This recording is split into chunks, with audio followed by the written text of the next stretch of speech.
My name is Eli Yoder, and I did the Berlin Wall for my college history final. Introduction. It was constructed on August 13th, 1961. It was primarily built to stop the mass defection of the East Berliners to West Berlin.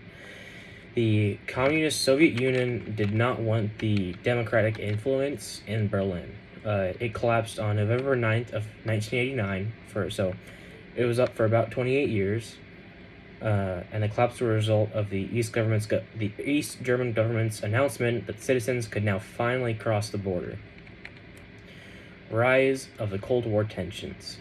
This whole situation kind of happened because of the Cold War, in which the Soviet Union and all the other communist countries did not want the democratic states and countries getting into conflict and stopping communism from spreading.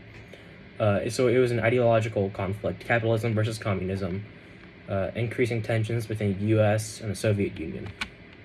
Context.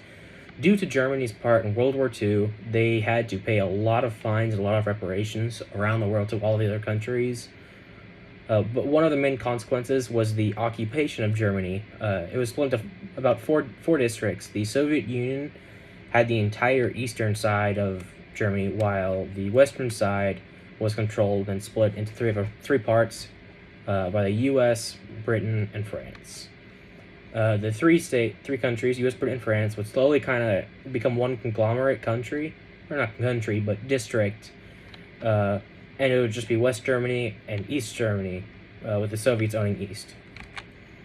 More context continued. Germany was now split into two countries. Well, I say countries, but two parts of a country. There was a capitalist side and a communist side.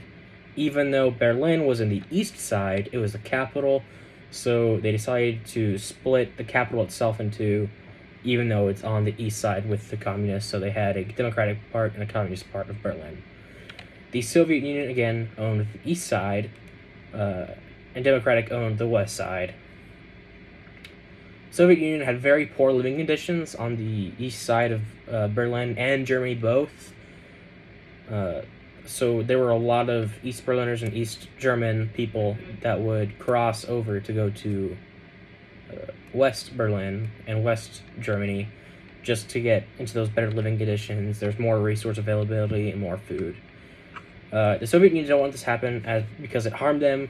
It was a loss of intelligence. They didn't have as many minds working on it. It was embarrassing that everyone wanted to leave their part, and so they put up a wall of defenses to stop everyone from leaving, to stop the U.S. from being able to help their people in West Berlin. So this was called the Berlin Blockade. The Western Allies wanted to rebuild their parts of Germany, especially West Berlin, so they introduced a new currency, which was the Deutschmark, and West Germany and West Berlin to help the economy recover. The Soviets did not like it. They saw it as a threat to their control over their part of the country. So on June 1948, the Soviets blocked off all road, rail, and canal access to West Berlin. So no food, no fuel, no gas, no supplies, no medical supplies could get into Berlin to help the citizens.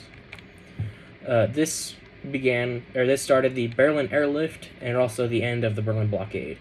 During the blockade, hundreds of American bombers were used to drop necessary supplies to the citizens. The bombers were taking off and landing just every minute. There was a new bomber going, just over and over and over, constant supplies, and they told the Soviet Union, if you shoot down one of our planes, it will be the start of the war. And Gail Halvorsen was a pilot who would also throw in some candy in his supplies just to make the kids a bit happier and to help the citizens feel a little bit happier in this time. Following his example, many other pilots began to add candy into their supplies drops, and they became known as the Candy Bombers. The Berlin Blockade was ended on May 12, 1949, when the Soviet Union finally gave up from embarrassment. This was not the last time the Communist Soviet Union would try to block out democratic ideas. Eventually, they would erect the Berlin Wall, which is our main point. Life with the Berlin Wall. Life for the Berliners was very tough and emotional, suppressed and divided during this time. Because the wall was erected so fast, all families and friends and people who owned businesses couldn't get to each other. They couldn't get to their businesses. They couldn't get to their family or friends. East Berlin under East Germany was very controlled. Many East Berliners risked their lives to escape by digging tunnels, building hot air balloons, or just trying to drive straight through the checkpoints, ramming the cars through them. Sadly, over 140 people died just trying to cross the border to get to West Berlin. Life with the Berlin Wall continued. In East Berlin, shortages of goods were very, very, very common. People had to be careful what they said in case they said something they weren't supposed to. They could be arrested, fined, whatever. In East Berlin, life was a lot more colorful and free. They had freedom of choice, speech. It was a free market. West Berlin, again, though geographically inside East Germany, was a free capitalist city tied to West Germany, tied to the U.S., France, and Britain. It had more consumer goods, freedom of speech, and access to Western culture. The fall of the wall. The wall fell on November 9th of 1989. The wall fell because the Soviet Union wanted to stop the embarrassment and pressure levied against them. A lot of the Western countries, and even a lot of the European countries that were near the communist countries, were very against the Berlin Wall, because it was another, I guess, symbol of the Iron Curtain, which was the wall that the Soviet Union artificially created to block out capitalism and democratic ideas from the communist countries. Responses to the Berlin Wall. As said by Ronald Reagan, he said, "Mr. Gorbachev, tear down this wall." Kennedy claimed, "Ich bin ein Berliner," which means I am a Berliner, meaning he felt for the people and he wanted to help them. Many responses by political leaders were made, all against the wall and supportive of the East Berliner citizens who also wanted to get rid of the wall. What the wall looked like and how it worked. The wall had many watchtowers. I'm sure notices no people could cross. It was strictly patrolled. You couldn't get through the wall without special passports and permissions. It was made out of two concrete walls that had barbed wire lining the top, as you can see in the picture. That's not the right picture. That's also not the... There it goes. Shoot.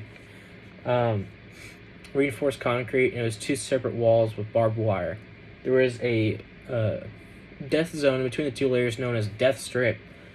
And this is where the East Berlin government would shoot down escapees that tried to flee into West Germany. I'm going to go back to that slide so you could look at it better one more time. Yeah, those are the quotes, and that's a plaque of the Gorbachev open this gate and tear down this wall. And then we go to historical significance. The end of the Berlin Wall symbolized the end of the Cold War. It led to the reunification of Germany and was a a symbol of the Iron Curtain around the communist countries. Legacy. There are many memorials and preserved sections of the wall that have been brought into museums all around the world. You can find many, many, many examples of the Berlin Wall still standing in Germany, scattered around. But they're usually all covered, as you can see here, in graffiti and artwork. And the tearing of the wall is a symbol of freedom and reunification for all Berliners, and even German people at some point. The Berlin Wall became a artist attraction to tag it, which kind of means to make your mark, like mark down either your nickname or your name onto the wall, or just put your art on the wall. And here's some pictures of the wall and the artwork on the wall, and the end. Thank you.